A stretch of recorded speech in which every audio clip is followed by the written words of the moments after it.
Hi, this is Rebecca, and welcome to my channel. This week, I want to share with you on for everything there is a season. Life is made up of seasons. There are happy times, there are sad times, times when we're productive, and other times when we're wasteful, peaceful times, times of war, times to be silent, times to speak out, and on and on. Seasons represent important changes in our lives and the world around us. Right now, our country and indeed the world are in a season of transition that has touched all of our lives in one way or the other. There's the uncertainty as it relates to this global pandemic, which has infected over 8 million people around the world, with 2.2 million of those cases right here in the United States. Over 450,000 deaths worldwide, and over 119,000 deaths right here in the United States to date, and that is counting. We either know someone directly or indirectly that has been inflicted by or even succumbed to COVID 19.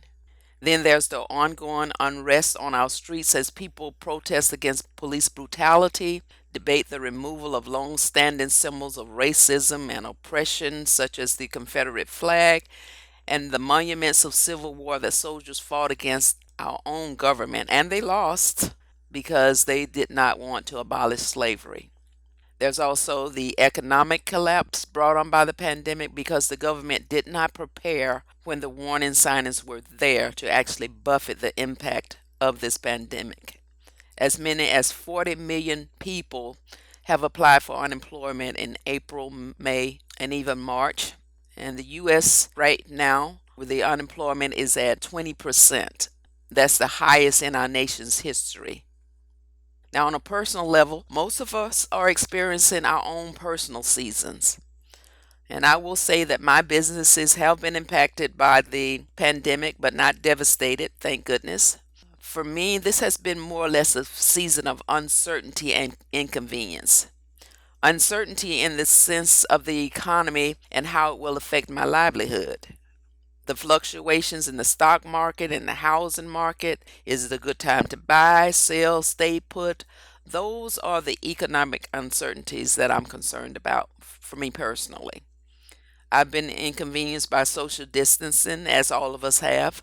And for the first time in my life, I had my annual exam a couple of weeks ago, and it was a telemedical appointment with my doctor on Zoom, not in the doctor's office. No blood work, no standing on the scale, no blood pressure reading, no urine specimen, no EKG, none of that. I had to tell the nurse much I weighed. I had to give her my blood pressure reading. I didn't like that. I just feel a whole lot better when the nurse takes my vitals. Then there was my dental appointment for cleaning.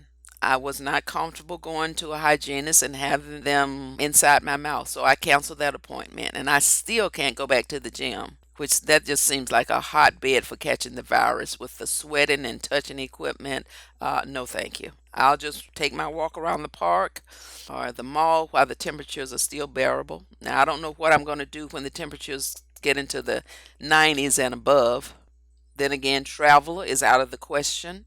Now, these are just inconveniences and uncertainties as a consequence of this transition that's happening on a larger scale.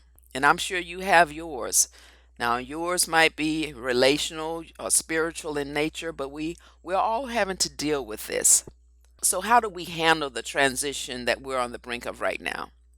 Now, I believe that there is a season and a reason for all things. I don't believe the climate that we're in right now is coincidental. I don't. I believe that what the world is experiencing right now serves a greater purpose. And what are we learning in this experience? Anytime you go through something, you should learn from the experience in order to become a better you or better me. And I'm not just talking about on a global scale, but I'm talking about on a personal level because the two are intertwined. Now, how I'm personally impacted might be different from how you're personally impacted. But in order to come out better on the other side, we must seek to learn what this defining moment is teaching us. What is COVID 19 teaching you? Perhaps it's teaching you the importance of family and friends. Perhaps it's teaching you to be more charitable to those in need. What have you learned from this economic collapse? Some people have gotten a revelation that it's time for me to start my own business. And maybe it's showing you that you need to be better prepared for a future recession, to save more money, to clean up your credit so that you would have some type of cushion or reserve. And what is this racial unrest and injustices teaching you?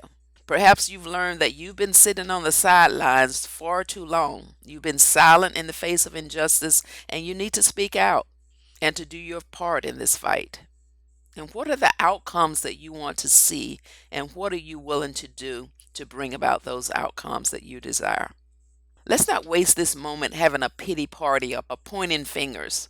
And what will I do to make life better for myself and for those around me? In the end, that's what it's all about. Now, our world is in transition right now, but the silver lining is that in all of this, this too will pass. Seasons come, seasons go. Just like in nature, we have winter, spring, summer, fall. Life can be a series of cycles. It might be stormy right now, but rest assured that calm will come. We will return to some semblance of normalcy in due time. It might take a couple of years, we don't know, but brighter days are on the horizon. And the last thing I will say is that America is being purged. Have you ever seen a huge rock, a heavy boulder, and it's pushed over, and underneath there were all kinds of creatures and snakes and bugs and worms? That's what happened to America in 2016. The underbelly of racism and hate and tribalism were given the green light to come from out of the shadows and to openly express the vileness that was bubbling under the surface. It's always been there, but now people are acknowledging it. We're seeing it. Now, you can change anything first, it has to be acknowledged.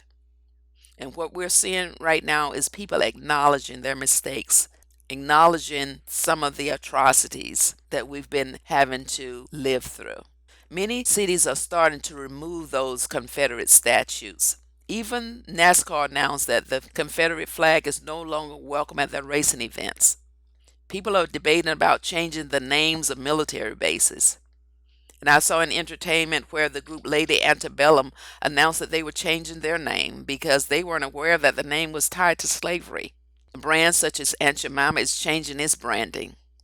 People are now acknowledging the reality of these previously accepted norms were wrong and taking action to correct it, and that's good. It's a huge step in the right direction. Perhaps in the next 25 to 30 years, our children will live in America that is true to its creed of liberty and justice for all. We must never give up hope. Now, that's all that I wanted to share today, but I would love to hear from you. Feel free to share in the comments below.